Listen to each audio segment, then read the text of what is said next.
That's bullshit. That was my immediate reaction to the work I now build my entire career around. In this episode, I will share how I came to this work and how I almost dismissed it, what a paradigm is and why you need a new one, and the urge most people feel, and probably even you, to skip ahead to the quick fix, and of course, why there is not one. I'm Justin Sunseri, a therapist, self regulation coach, and Polyvagal Institute editorial board member. You're listening to Stuck Not Broken, Book 1, Trauma and the Polyvagal Paradigm. First, that's bull. 2018, I worked as a staff therapist in a very high needs public school district. Trauma was a regular aspect of therapy. The students often told me about traumatic incidents they had been through, their depressed emotional states, their panic attacks at school, and their failing love interests. Often, and probably most often, they told me about poor relationships with their parents, ranging from hyper controlling to neglectful and abandoning. On top of this, these students often lived in poverty, sometimes homelessness. Many were foster children and had lived in numerous homes with numerous people. Their friendships were unreliable, untrustworthy, and fleeting. They struggled to identify a single adult with whom they felt a connection. The students have numerous defenses and they default to distrusting others with very good reason. I don't blame them at all. During the school year, I would meet with the students once a week, at least once a week, to once a month, depending on their needs. However, during the summers, students typically want nothing to do with school or school personnel, even beloved therapists, so they skip therapy for a couple of months. Not all, but most. That gives my colleagues and me time to catch up on stuff, create curriculum, and increase our professional development. In the summer of 2018, I was caught up in all my paperwork, or what I would call busy work, and set aside time for professional development. I chose to revisit my understanding of trauma and how to work with trauma. Why, Justin? Why focus on that, you ask? Well, because even though I could connect with the students and build strong therapeutic rapport, I wasn't getting the therapeutic outcomes that I was hoping for. The sometimes poor outcomes were maybe most glaring with the most heavily traumatized clients. Such clients were more disconnected and dissociative, with the fewest safe, ongoing, reliable relationships with others. The students lacked motivation for academics or any other type of success in life. The ones who saw little point in putting forth effort in school. I was doing all my, typical therapy stuff, but something was missing, and I had no idea what. I was struggling to help these students escape the dark hole that they were trapped in and to make real, lasting change. I was struggling to help them feel motivated and then act on that feeling if they had it. I struggled to help them care about their life and its direction. I knew it had something to do with trauma, and that was as far as I could take it. Yeah, we're taught about trauma in therapy school, sort of. We're taught things like trauma lives in the body. You've probably heard it. This message is repeated ad nauseum through various continuing education courses, seminars, and lectures.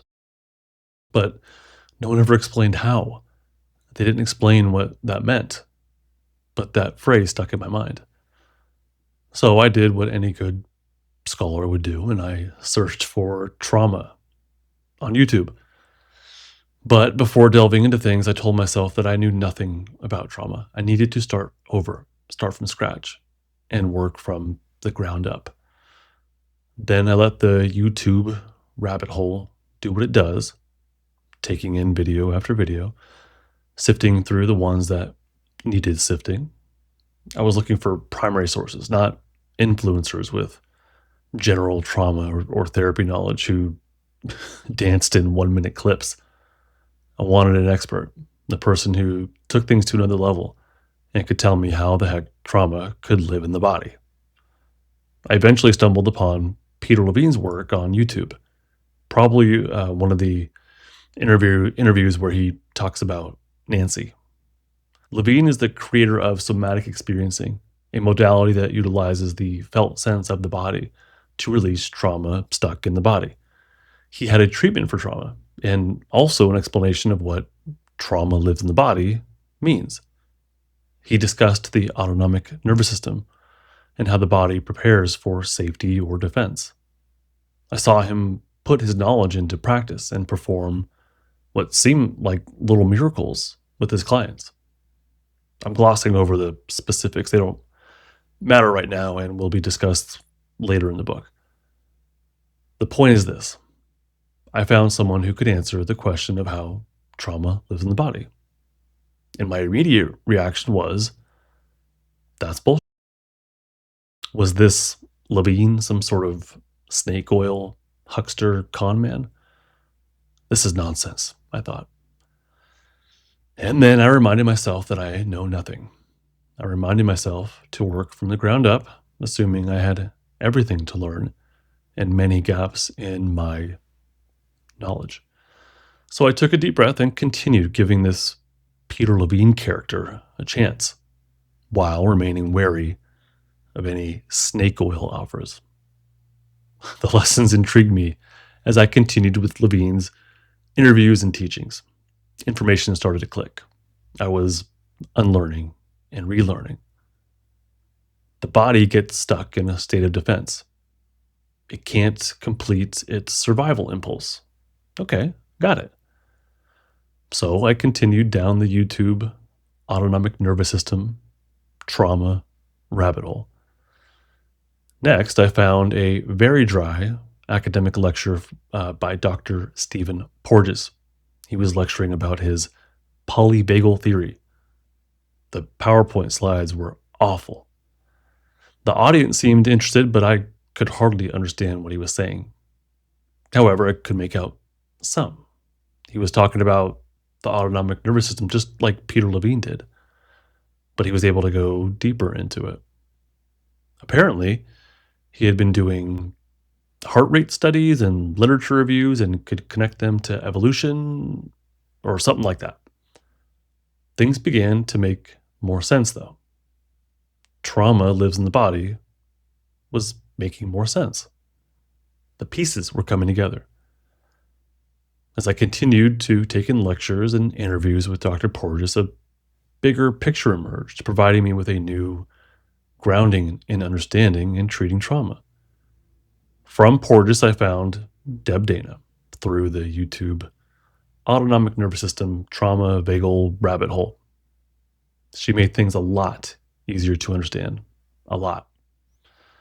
I got my hands on the writings of Levine, Porges, and Dana. I studied and studied and studied. I highlighted and underlined and scribbled notes, shared them with others, wrote down things that didn't make sense to me so I could look deeper into it. And eventually I built presentations on trauma.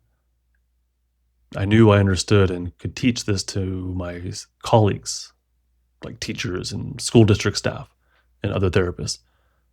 Polyvagal Theory had me hooked. I had clarity and direction for my clinical trauma work. Although hooked is probably an understatement. Obsessed might be closer to the truth. I went deep into the primary polyvagal books and papers, and then went further.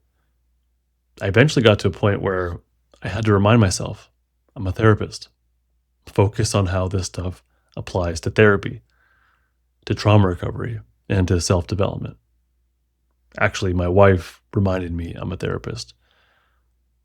You know, people go to school for years for this stuff, right? She said to me one day, and yeah, that was a good reminder. Trauma made sense.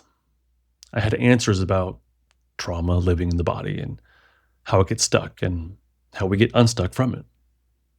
I identified how the theory works in the therapeutic process, and I could see it alive in my therapy clients. When I shared pieces of the theory with clients, it made sense, and it normalized their experiences.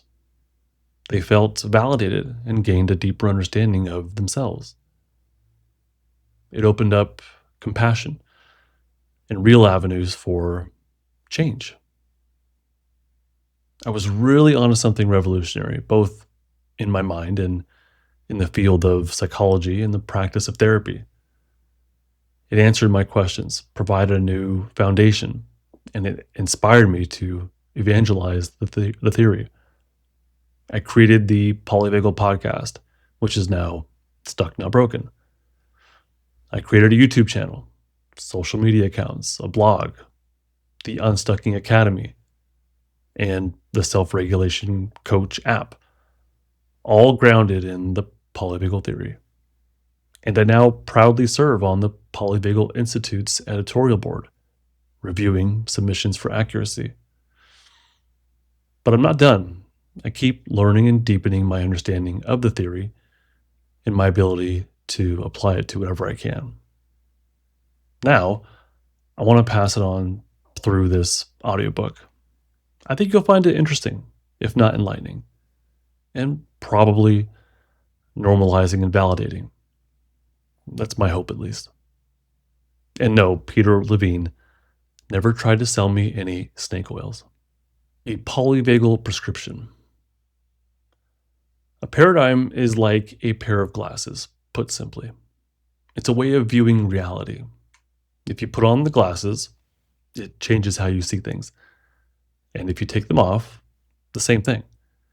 If you try out a new paradigm with different lenses, your view of reality changes again. The current paradigm glasses you're wearing may be incomplete, like when no one teaches you what is meant by trauma lives in the body. Your paradigm may need an update. Otherwise, it may lead you to see things in very distorted ways that aren't helpful. Paradigms are everywhere. There are paradigms for understanding the cause of mental health issues, for example. One view is that they're caused by a chemical imbalance, while another view is that the individual, well, they're just not strong enough. There's even paradigms for the news. If you watch one news source, they'll have a much different way of seeing things compared to another, if you haven't noticed, like MSNBC versus Fox News. It's not about right or wrong. They're both incomplete and biased means of understanding an objective reality. Paradigms don't have to be versus each other. They can complement each other. The intersectional view of an individual is incomplete, but can be helpful along with other paradigms for understanding ourselves. It could be helpful to see yourself as a product of socialized racial and gender roles, while also viewing yourself as an individual responsible for your own change. These can live side by side, though neither is quite enough on its own. You need accurate paradigms in your life. A paradigm aligned with reality is necessary for growth. If I told you that techno-organic fairy sprites living in your head control your thoughts, that would not help you make changes in your life. Believing in techno-organic fairy sprites is not grounded in reality, so we can't do anything useful with that belief. Unless, of course, we knew how to appease the fairies, I suppose. The new paradigm I want to pass on is the Polyvagal Theory. However, I don't want you to simply take in this new paradigm. I encourage you to actively tell yourself that you're creating a new way of understanding your reality. You're an active participant, even in learning new information and unlearning information you've held on to that has fostered an unhelpful, maybe even harmful paradigm. Or you're adjusting a paradigm you're holding on to. No matter what, you are an active participant, so own that. I invite you to look more deeply into the possibility that more is happening within each of us. specifically at the biological level. This new information can be instrumental in developing greater knowledge and a more accurate paradigm. You can then apply this knowledge to yourself to create a new narrative. Having a new paradigm is the start. The next step is to build your personal narrative. Once you understand the paradigm, you can apply it to events in your own life and gain a new understanding of them. Not just the events, but also how you reacted or did not react to those events. If you do, I suspect you'll have a far less judgmental understanding of yourself. You'll become more curious about who you are, how you are, and why you are the way you are. I invite you to keep this idea of building your new narrative in mind as you listen through Book 1. In the written version, there are numerous optional journal prompts to help you out. I'll also guide you through a short and simple narrative writing exercise toward the end of the written and audiobook. This self-regulation system phase will involve reflecting on your past. It's pretty much unavoidable in the trauma recovery journey. However, when and if you do, it should be light. None of what I ask you to do in these pages, or sound bites, audio sound bites, involves detailed accounts of your experiences. I have no goals of triggering your past trauma or traumas and getting you to re-experience them. That would be counterproductive at this point. So yeah, we reflect, but keep it very, very light. Goals of Book 1. I have 2 goals for this book. Number 1, I want you to learn some new foundational pieces of knowledge and build a new paradigm for mental health, generally. Specifically, understanding the Polyvagal Theory and its relationship to trauma. Number 2, I want you to begin applying the knowledge to your life. A new top-down narrative can be validating and normalizing.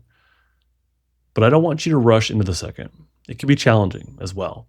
And I want you to be very honest about your capacity to do so. As you read this and learn the new paradigm, you will naturally apply it to yourself and form a new narrative for your life. Pieces will fall into place. I hope they fall gently, like a Tetris piece at the beginning of a new game, snugly fitting into its exact fit at the bottom of the screen. However, the new pieces could also come crashing down and stack chaotically if unprepared. I hope that Tetris analogy is not lost on you. So be honest with yourself. Go at a pace that feels right. Challenging is okay. It's even a good thing. Triggered and out of control is not. OMG, I just want to get unstuck. I know you're ready to get unstuck. You're ready for the next step. You want to know what to do. You want to know the hack, the trick. You want to know how to reset your nervous system, rewire your brain, consolidate your memories maybe, integrate your parts, unveil your shadow, clear your ego, and whatever else is currently popular in the world of psychology. So let's clarify this right now as part of our paradigm. There is no hack, no quick fix. The TikTok vagal nerve influencers are misguided and misinformed, to say the least. No, gargling is not the answer, nor is a frozen bag of peas on your chest or craning your neck in awkward positions. I don't want to dissuade you from your path, but I also don't want to provide empty promises of rapid change or quick fixes.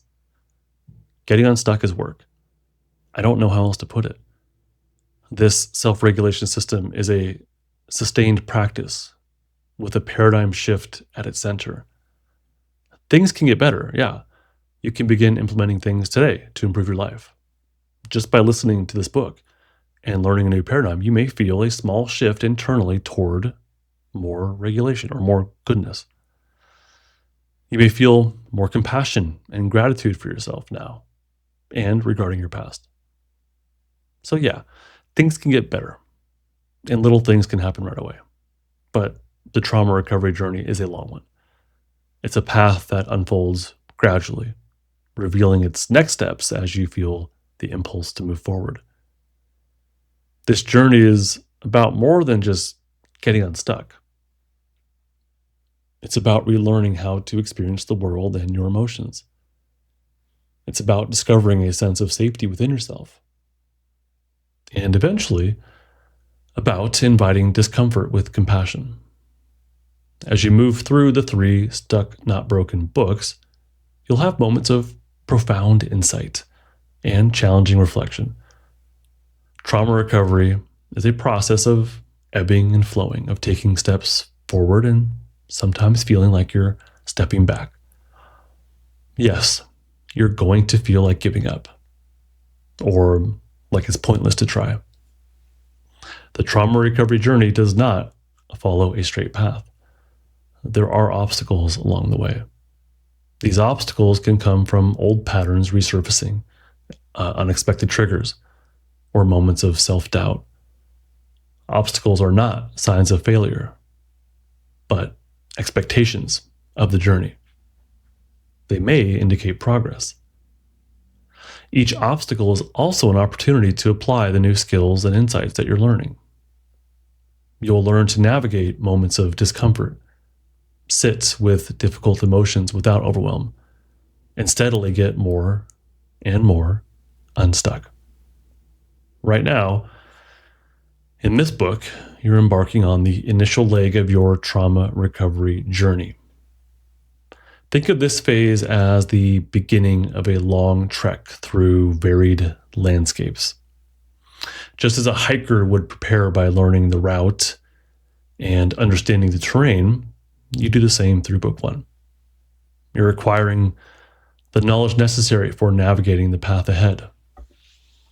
This foundational understanding of the Polyvagal Theory and its application to trauma is like orienting yourself with a map before setting out. You'll learn the direction to go and landmarks to keep an eye out for on your journey. Book 2 and Book 3 will provide you with the tools necessary for your trip, building on the knowledge from Book 1. As you continue this journey, remember that every step moves you forward, no matter how small. There will be times when the path seems clear and progress feels effortless, and others when the way is obscured and challenging. But with each step, you move closer to a deeper understanding of yourself, to healing, and to a life where trauma no longer dictates your path. Next time, the autonomic nervous system. I will see you then.